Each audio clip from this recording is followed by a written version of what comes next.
might be December 1st, but this is the official November tier list updated by none other than yours truly. There's a lot to get to, so let's dive right in. We're going all the way back to the Captain Marvel update. We already did Ghost Rider, we already did Sin, but now we have to cover everything since then. So starting off with Captain Marvel, Spectrum, and then Kamala Khan and Nick Fury, we essentially have to acknowledge the elephant in the room.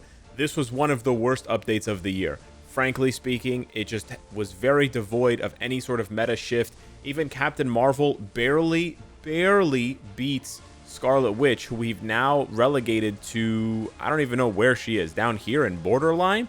Yeah, Captain Marvel barely keeps up with her at level 80 and essentially needs the tier 4 to even do anything.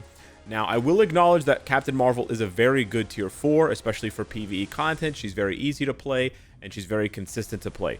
In particular for ABX and ABL, which has become more of a focus for more players, which is why it's going to become more of a focus for the tier list because of the increased rewards, the collection tokens, the team-up collection tokens, and the tier 3 and tier 4 material boxes. Have increased Captain Marvel's value, right? They also increased Ghost Rider's value. However, Ghost Rider also has PvP, which we didn't mention in the initial, value assessment for him.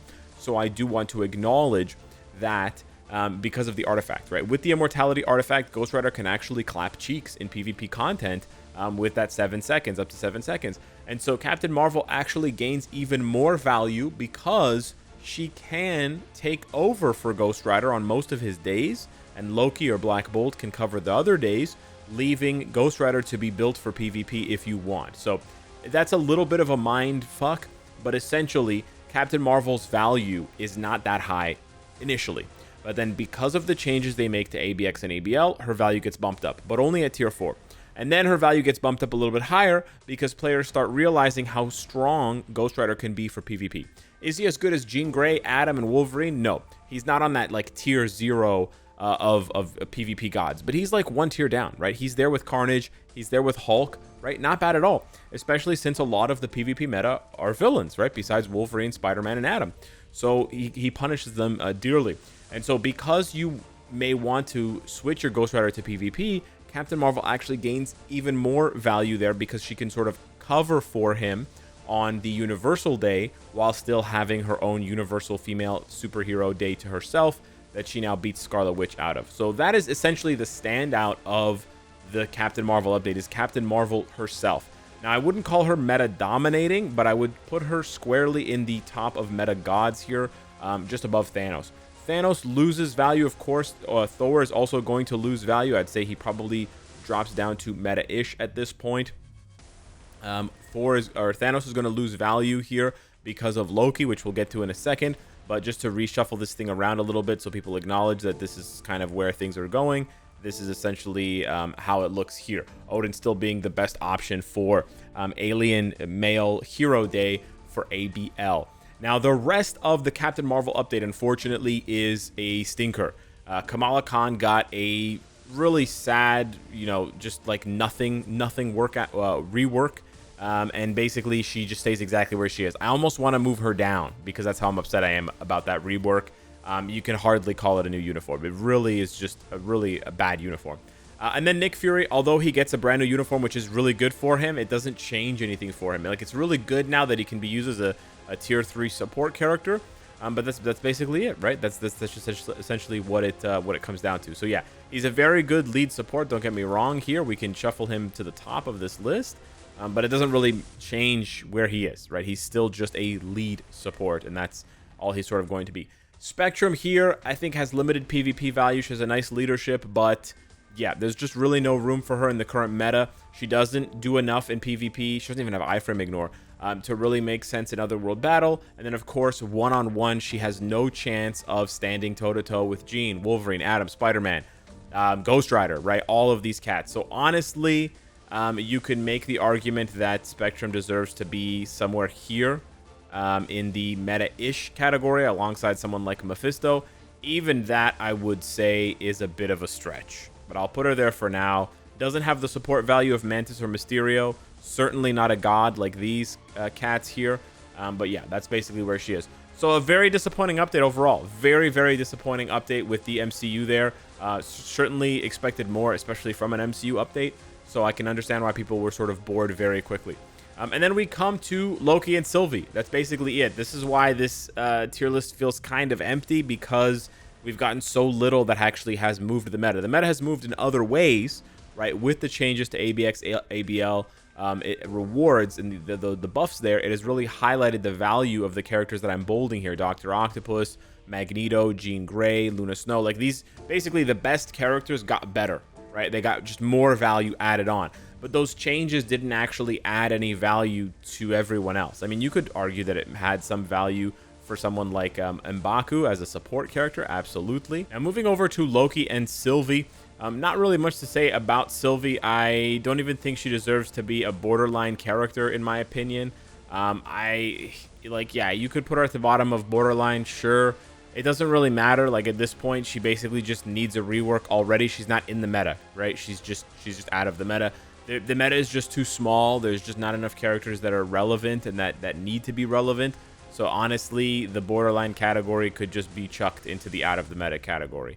I don't really know. We might do a sort of wider spring cleaning or sort of winter cleaning of the tier list, because there's just not that many characters that deserve to be meta the way that the game is designed right now.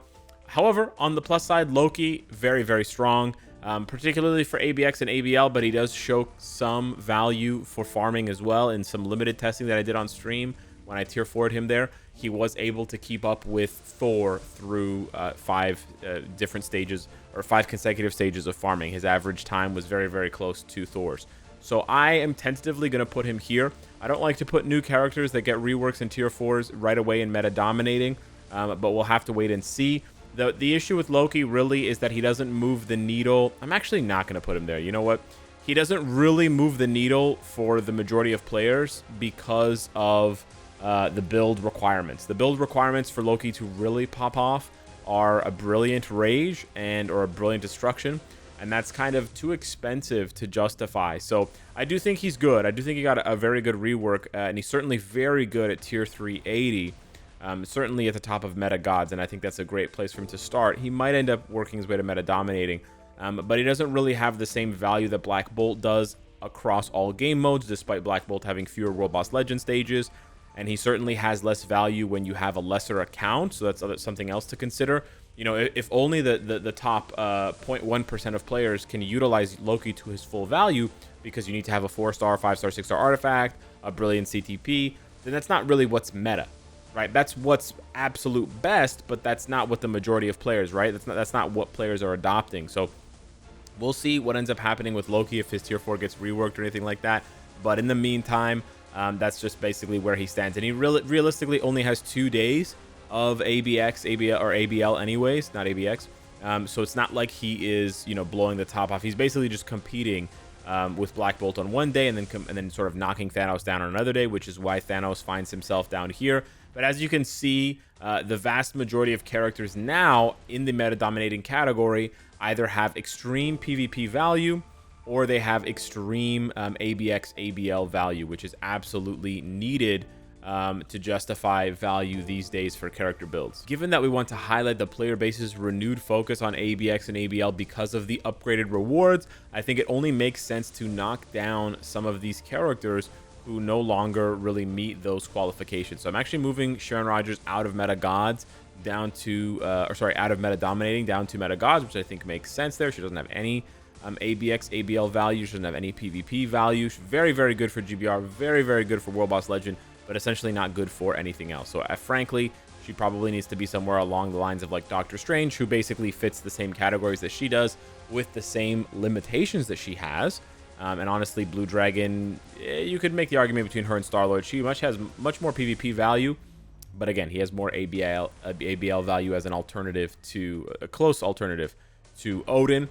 And then also moving Namor out here, because although he is very good for World Boss Legend and GBR, and he has those buffs for things like Dispatch, he doesn't have enough value to compete with Dr. Octopus, and he certainly doesn't have enough value to compete with Wolverine in PvP.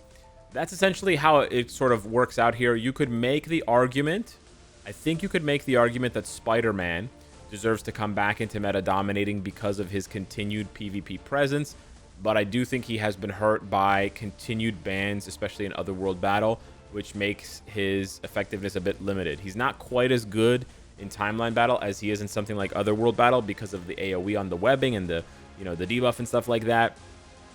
But that being said, I do want to acknowledge that his PvP value has sustained despite Wolverine and other combats coming in and trying to disrupt his value. So yeah, hit me up in the comments down below. Let me know if you think I'm overvaluing ABX ABL or if it's justified given the rewards rework. It's very possible that I'm overstating things, but at the same time, I do see a lot more people in the community talking about it. I do see a lot more people in the community making decisions on who to build, whether it's tier 2, tier 3, transcended tier 4, based on these restrictions for ABX and ABL, because they know they're going to be getting those rewards out of it. So it's justified, right? Progress to progress more and progress faster.